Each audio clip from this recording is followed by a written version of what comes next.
Good afternoon, Aquarius, and welcome to my channel. This is the Oracle of Zoraya Utranaya, and today I'll be doing a reading for you for the week of July the 14th to the 20th, 2024. I've already cut your decks and I've shuffled them all twice utilizing the numerology of the date July the 14th, 2024. This way we can dive right into the reading. I will apologize for the lateness of the reading. I was quite sick last week. I'm still dealing with it a little bit, but nonetheless, I am here and let's dive right in. Okay, I'm going to do something differently. We are going to be pulling all the cards for the reading so you can get a general vibe, and then we'll go through the cards one by one. Okay, we have the 10 of Spears, so something is definitely done. You're almost at the culmination point of the final stages of some hard work that you've been doing. We have the Page of Swords, and we have the Devil. Okay. Then we have, with the 10 of Spears, we have the Lovers. We have the 8 of Wands. And then we have the Knight of Swords. Okay, so immediately what I'm getting here is more themes of independence. Okay, now something that you are working on right now, it is quite burdensome. Okay, it is a heavy burden on your shoulders. Maybe you are building something, maybe like this gentleman here, you're actually building something. Maybe you have a lot going on right now. You are building something that is going to help you down the road. Okay, this is not for anything. These burdens aren't warrantless or not worthy of anything. Okay, they are going to lead you down the road to your independence. And you see here this gentleman, so on the normal Rider-Waite deck, this gentleman has planted seeds and now he's harvesting them. Okay, and so he's carrying them back to his house. So he's on the way to be able to enjoy the fruits of his labor. So any hard work that you are doing right now, we are approaching the culmination point. You're almost at the end of this cycle where your hard work is eventually going to be enjoyed. The fruits of your hard work are going to be enjoyed.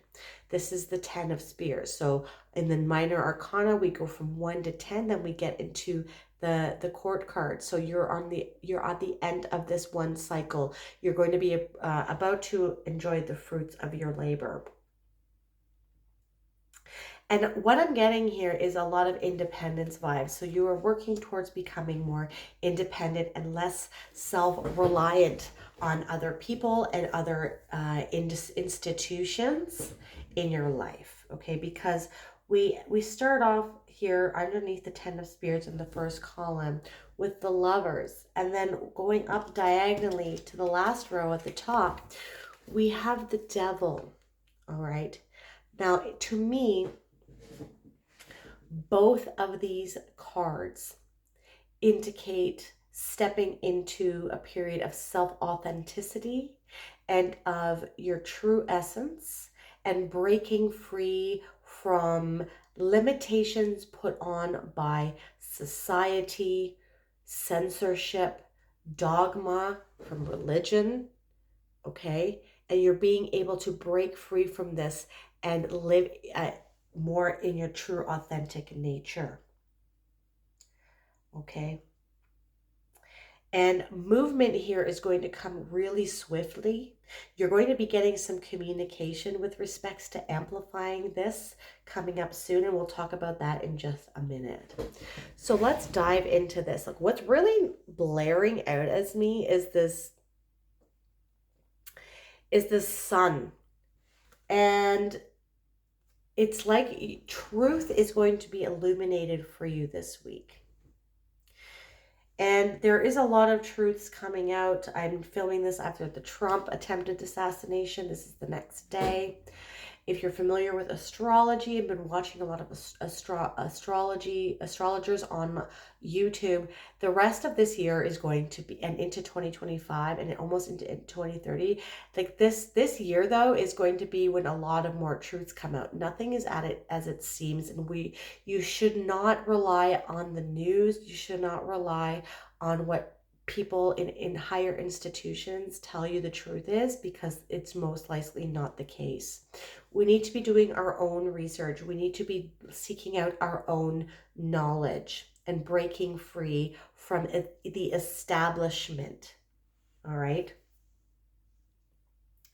Capricorn here is very much about self-reliance, being authentic, and being very independent. And then we have the Lovers here, okay? Now the Lovers, these kind of two go well together. When I had just done the Libra reading previously, I got the Devil, but then I was mentioning the Lovers as well. So it's funny that these came up together. Let's start with the Lovers. On a normal Rider-Waite deck, so here we have Cleopatra and Mark Antony, okay? Obviously, Lovers, this is like Egyptian glyphs here, okay? But I'm not getting anything about love in this reading at all. This is about stepping into your own knowledge, into your own truth, like this, okay? On a normal Rider-Waite deck, the Lovers, it's Adam and Eve. And they have the tree of the knowledge of good and evil in the middle of the card. And Eve is holding the apple.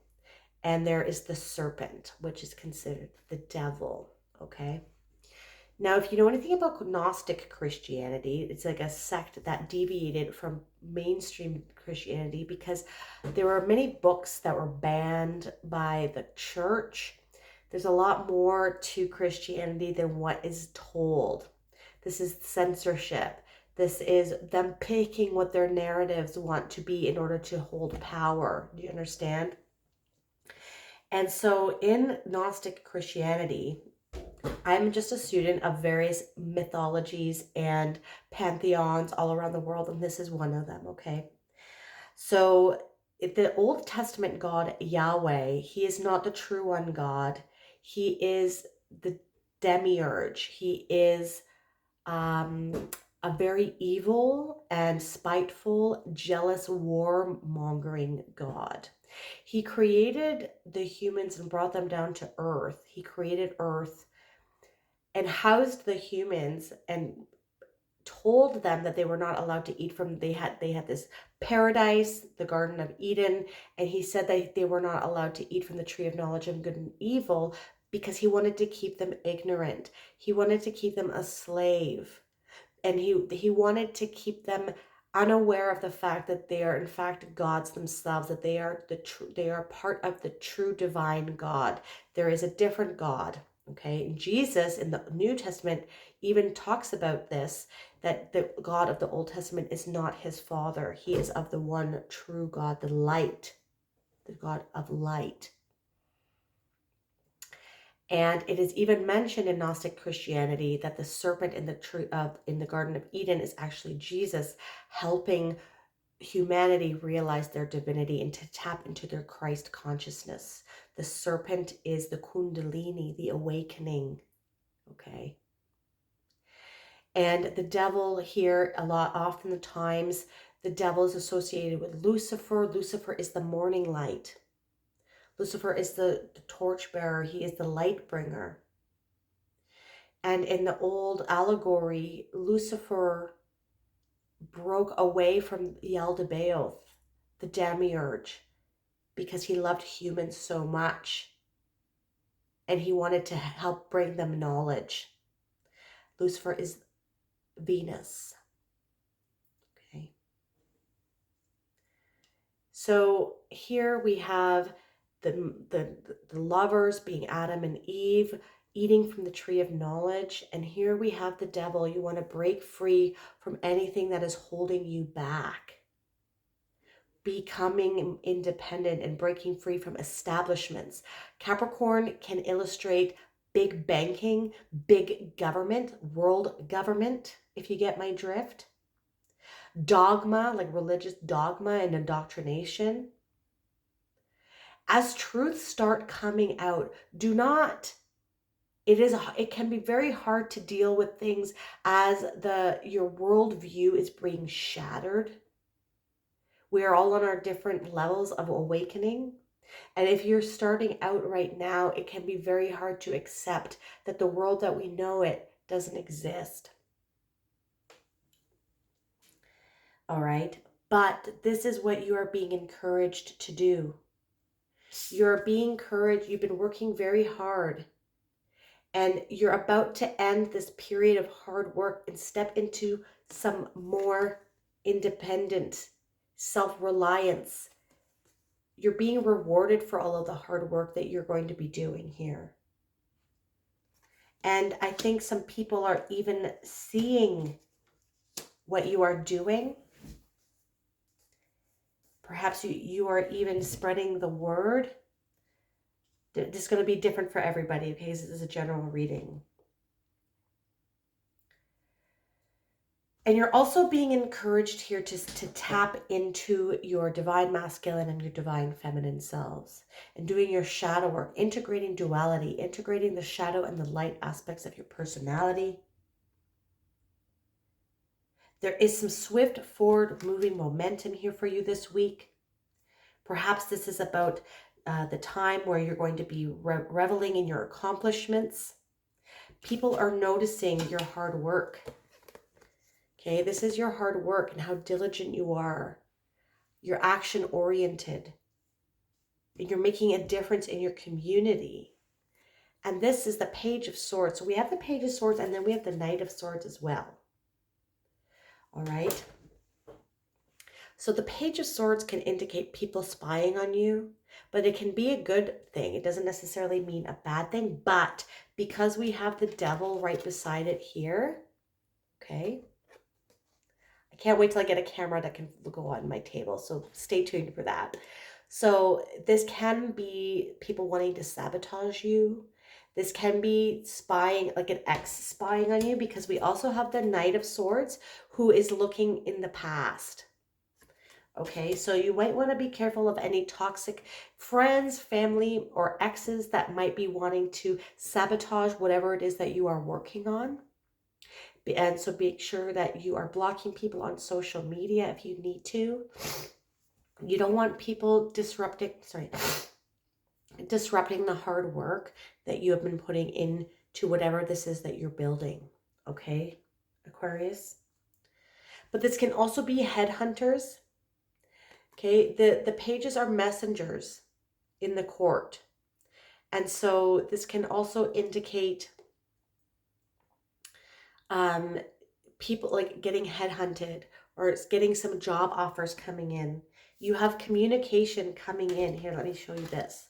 So with these two together, we have the Eight of Wands. This is fast moving forward momentum and communication and invitations coming in. You might be getting messages in email, phone calls, on social media. So make sure that all of this stuff is updated in order for you to maximize any offers that you might have coming in for you. This can also indicate needing, so if you've been putting out any sort of intentions and manifestations with respects to whatever it is that you're working on, you can get some fast moving, oh my, I just lost my train of thought there. Oh yes, intended. So you might be getting some fast incoming movement with respects to seeing these manifestations coming in to fruition for you on this 3D realm. Okay, because Capricorn is also about, it's an earth sign, so it's about this 3D realm. So making sure that you are specific, you are precise, and you are shooting your intentions out into the universe like an arrow to a bullseye. But I want to mention something, that when you are putting your intentions out, be specific with the outcome and not the avenue that it can come, like not the way that the universe can provide you with it. Okay. Because if you limit yourself, if you say, I want to be a millionaire by winning the lottery, you're limiting the way the universe can provide that to you by being specific with the avenue that it can arrive. All right. And then we have,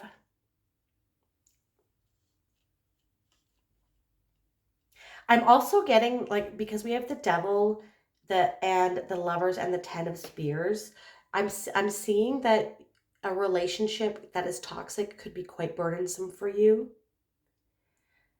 Okay? And you need to step out of, you need to like cut it. You need to cut it with the sword. Cut the attachment. Um, Breaking yourself free from the toxic person here, because I'm feeling the heaviness here. Okay, this is a heavy burden on your shoulders, and we have it with the lovers too. Okay, sorry, the glare. So take that how it resonates. And we have the Knight of Swords as well. If you are having any sort of offers coming in with respects to new job opportunities or even love interests, this Knight of Swords, it is a knight who is rushing, and you're being encouraged not to rush into anything new at this time.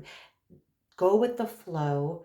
And even if you're getting fast forward moving momentum coming in with respects to invitations and offers, communications perhaps, you don't need to respond to people. Just because we live in an instant gratification time, people need to understand that when someone calls you, or when someone texts you, or when someone even messages you on Twitter or on a social media, you don't need to respond right away.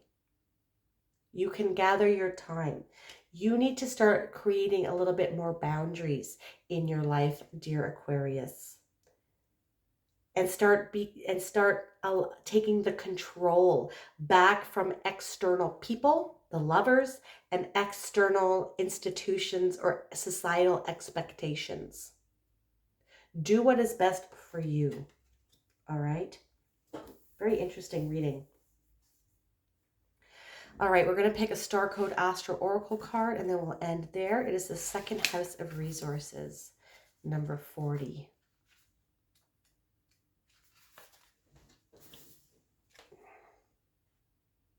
There's the apple. Do you see this? The apple from the tree of good and evil, the tree of the knowledge of good and evil from the Garden of Eden, right?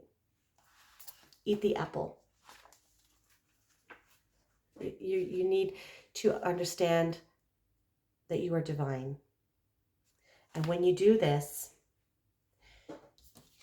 all of your intentions, like you are a god, Aquarius, and all of your intentions that you put out are going to be fast coming in and going to be very fruitful. Like I said, you've been working very hard here. You're going to be reaping the fruits of your own labor. And look at that, money. And this is what you're manifesting here. And what did I say about shooting your arrow? Wow, being specific. Okay, wow, that's really, okay. If your chart were a village map, your second house would hold your bank, museum, and warehouses. It symbolizes that what you value, such as your body and your relationship to the material world. What did it say with Capricorn, right? The second house also describes that phase of infancy when you're just discovering that you have a body, toes and fingers, and that you can taste and smell. Explore how you feel about money. So many people on the spiritual path has mixed feelings about money, their bodies, and possessions, drawn to abundance at the same time, wrestling with guilt or discomfort around desire, right? This is our conditioning. There's infinite amount of abundance out there for us. We're not limited beings. We are divine, and we have the potential and the birthright to live in abundance, Aquarius. This approach, avoidance conflict around the material world, can make it hard to focus your efforts and and it may seem out and it may send out mixed messages until the universe doesn't know how to respond to help you. The second house asks you to build a clear and congruent message about your relationship to your resources that you can stand behind with integrity. So even this can be toxic feelings and toxic conditioning about money and abundance. I grew up very poor, and my mom and dad had a really bad relationship about money, that it wasn't for them. And you have to break this generational curse if that is something that resonates with you, okay? Matter is our sacred vessel for spirit. Explore your attitude toward your first resource, your own body and sensuality. Look for that place of balance where you honor and respect your physical form as well as the importance of the soul that inhabits it. Invest your energy toward what you value. This is where you can be a resource to others, and this is where you can get paid. Clean up your act in the material world. Clean closets, pay bills, deal with other practical things that might appear mundane but can be a sacred act of aligning the soul to the surroundings. Integrity creates a welcoming ground for bounty. Come up with a clear, integrated message to radiate out and back that up with action. Right? So you have your intentions that you're putting out and you're working hard. This is the 8 of Wands. This is the 10 of Wands. You're setting your intentions. Here, let's do it this way. You're setting your intentions, and then you put it into action, and now you're going to be reaping your rewards from it. Almost done. All right. Your skills, your resources, and your interests can all be sacred if you make an offering of your intention and engage your work for the benefit of all sentient beings. If this reading resonated for you, my dear Aquarius, please hit that like button and subscribe to my channel. That is something that you'd like to do. You can also hit that bell notification to let you know when I release new videos. And if you want a more holistic approach as to what is going on with your week, not only check out your sun sign, but also your moon, your rising, and your Venus. I am truly grateful for all the energy you provide me here today. Thank you so much for watching. I hope you have a wonderful, wonderful week. Bye-bye.